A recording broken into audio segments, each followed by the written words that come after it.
check Metro Manila. Time right now, we got 47 minutes after 11 o'clock, and you are still locked in right here on Love Radio's Top 10 Countdown. And this is your countdown master. Still, my name is Diego de la Vega Bandido. Pag may buhok, hindi ako yan. Now, we are on the part of the countdown na makakasama po natin, mano a mano for an interview. Isa pong napakagaling na bat. Paano ba? Baby girl. Yan, baby girl. Okay, so without further ado, ladies and gentlemen, let's all welcome right here on Love Radio's Top 10 Countdown. We got the beautiful, lovely, multi-talented Liana Castillo!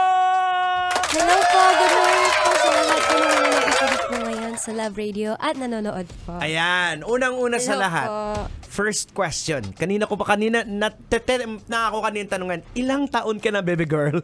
17 po. 17 years old. But you know what? Nung pinakinggan ko yung song mo, yung boses mo talaga, ito yung medyo nag-kick kanina. Sabi ko, yung boses mo doesn't sound like parang baby girl eh. Alam mo yung power, and then nung nag-build up ng yung song. But anyway, mamaya pag-uusapan natin more about that song. Now, so of course, kilalanin muna natin si Liana Castillo. You're from Laguna, right? Yes po, Binyan, Laguna. Binyan, Laguna. Okay, sa mga taga-Binyan dyan, ito yung representative nyo. Batiin mo pala muna yung mga taga-Binyan, of course. Ayan, shoutout po sa lahat po ng mga Binyanense po. Lots of love po sa inyo. Yan.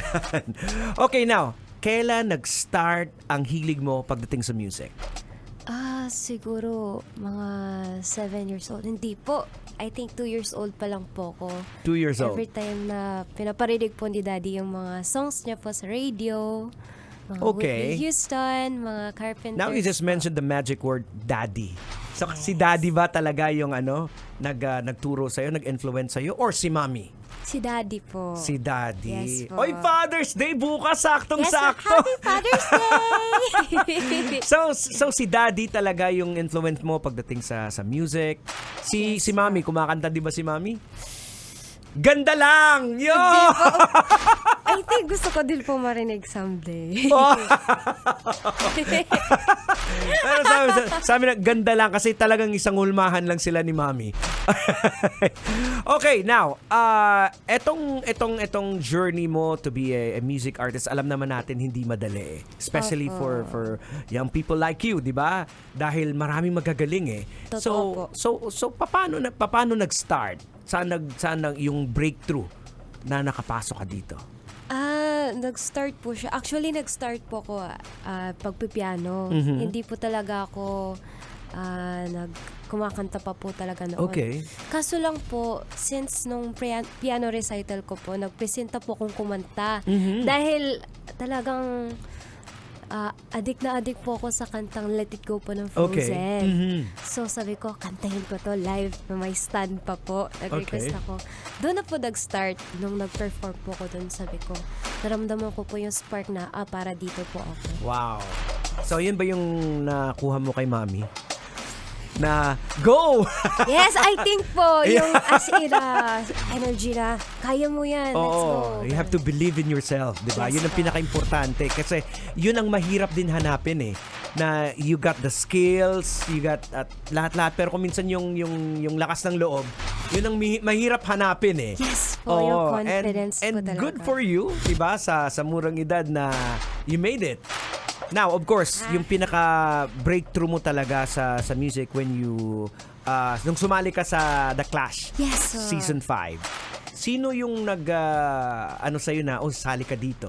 Si Mommy po. Yan! Actually, yes. Diyan Talaga po si napapasok. Mommy. Kaya Yes nililid ko po. talaga pumunta tayo kay Mommy. Opo, talaga. Si Mommy po. Ayan. Si Daddy po, against po actually. Oh. Sumali po ako. Kasi Talaga? sabi niya, hindi pa po ako handa. Oh. Kasi si Mommy sabi, hindi, kaya niya yan. Diyan Ako. nagkakaiba talaga yung nanay tsaka tatay. Yes po. Ayan. So talagang si Daddy medyo takot pa.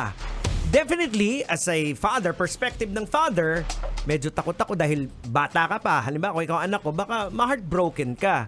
Pero dahil yung nanay, kilalang kilala yung anak, kayang-kaya. Kaya go si baby girl and that's it. And the rest is history. Opo. Wow. So ano naman yung mga learnings mo sa pagsali ng eto lang ba yung contest na sinalihan mo na so far na when you say na broadcast sa television Actually, or you did try yes some po. other? Opo, some other like sa Itbulaga po, sumali po ako ng Hype Kang Bata Ka. And yung unang competition ko po actually sa Itbulaga din po, Okay. Lola's Playlist. And talagang bagitong-bagito po ako noon. Wow. Hindi pa po ako talagang trained pa. And as in, first ever competition ko po. Daddy's girl ka ba? Mixed po. Mommy and daddy. Ayun. Yes po. Oh.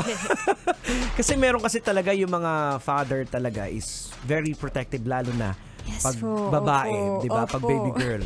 So siguro si daddy kaya ayaw niya that time, baka natakot siya, baka ma-frustrate ka, magkaroon ng ano. Pero syempre yun ang kagandahan na perfect ang combination pag nandyan yung nanay din saka yung Yes. tatay.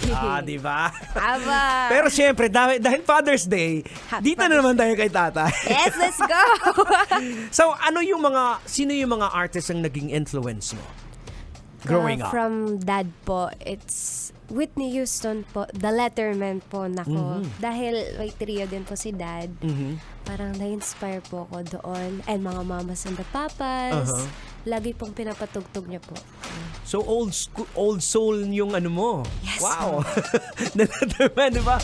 Old soul. So, kaya pala sabi ko yung boses mo when I hear the song. Sabi ko parang yung build up, parang matured siya eh. Matured siya yung pakinggan. Parang hindi ko ma-match sa mukha mo na baby girl. But anyway, so yun nga, so far ano yung pinakamahirap mo na na-experience nung nasa mainstream ka na? Pinakamahirap po.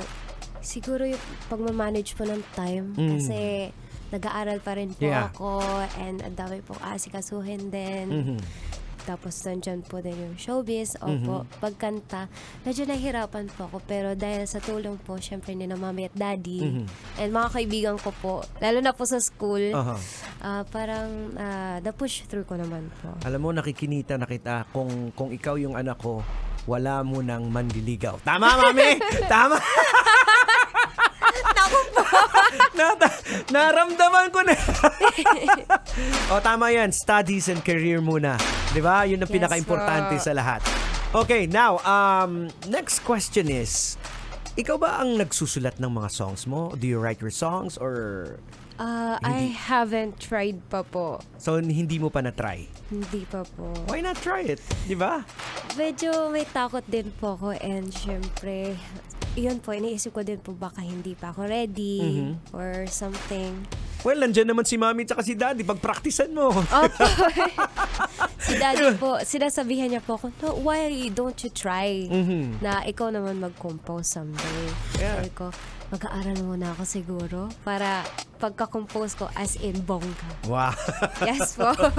Okay, well, sabi nga nila, yung mga perfect na song na lumalabas is usually straight from the heart eh. Yes It's not po. just from the brain eh. Kung what you feel, you just write it down. Kaya minsan may mga songs na it takes years bago mabuo eh. Yes po, opo. Diba? So, I guess, I encourage you to do the baby step, baby girl. Yes. Alright, now let's talk about the song. Baby Girl. Baby girl. Pwede mo bang ikwento sa amin anong tungkol sa Baby Girl na song? Ito po, Baby Girl, is about self-love na unahin muna po yung sarili bago po muna ang love life. Yeah. And like family first, career, or yun nga po, self first. So, unahin mo na yung sarili bago ang Opo. lahat. Yan. Yes, Importante naman. Kasi, if you don't know how to love yourself, now how can you love Others, others, opo, diba? opo. You cannot give what you don't have, diba? Yes po, true. Okay, now, sige. Of course, pwede ba naming marinig, sample ng Baby Girl kahit katiting lang? Live. Sige po. Okay. I'm not your baby girl, I'm not that easy kind of girl. Sarili uunahin muna't mamahalin. Baby girl, this is my precious world. Mga bituin ay aabutin. Hey, I'm that baby girl. Wow. Yes po. Nabitin kayo, no? But don't worry, piplay natin yan the entire song para ma-appreciate nyo talaga. Sobrang ganda ako. Masasabi ko personally, na-appreciate ko yung song. Diba? Anyway, so this is your time right now to thanks yung mga taong tumulong sa'yo. Sponsors perhaps? Yes, maraming salamat po. Gusto ko pong pasalamatan po at lahat ng ham radio groups po, especially po sa North America, especially to CNARN or California, Nevada, Arizona Repeater Network po, sa Matulis Group, Grupong Magellan, Spider and Philomores, and Kapihan Network. Maraming salamat po for supporting and helping me on my show po sa Amerika. Maraming salamat. Wow, may show sa Amerika? Sana Yes, all! Okay, now, your social medias. Liana Castillo on Facebook and YouTube, and Liana Castillo OO at Instagram and TikTok. And this June 21 po, lalabas na po ang aking music video po para po sa Baby Girl. And kagabi lang po, nag-upload po ko ng Baby Girl Dance Challenge video po na pwede pong salihan po ng lahat. Sa TikTok account ko lang po yan. Yun. Once again, Liana Castillo OO. Do you dance ba? Di rin ba? Opo. Especially for this Nagda-thumbs up song. si Mami. Yes po. Si Mami, nagda-dance din? I think, doon po nang galing. Alright. So, wala ka nang nakalimutan. Napasalamatan. Baka may magtampo. Ayan po, maraming salamat po. Syempre sa Love Radio. It's always a pleasure. Of course, your label. Makalimutan mo. Opo, GMA Music! Maraming salamat po.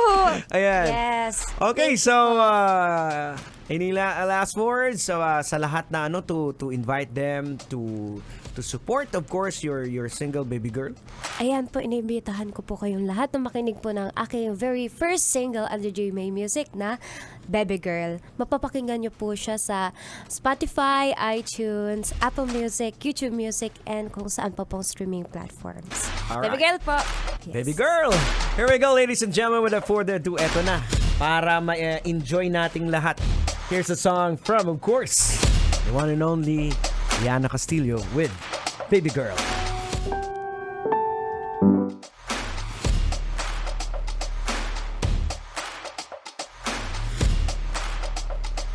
Kailangan pa bang i-memorize yan?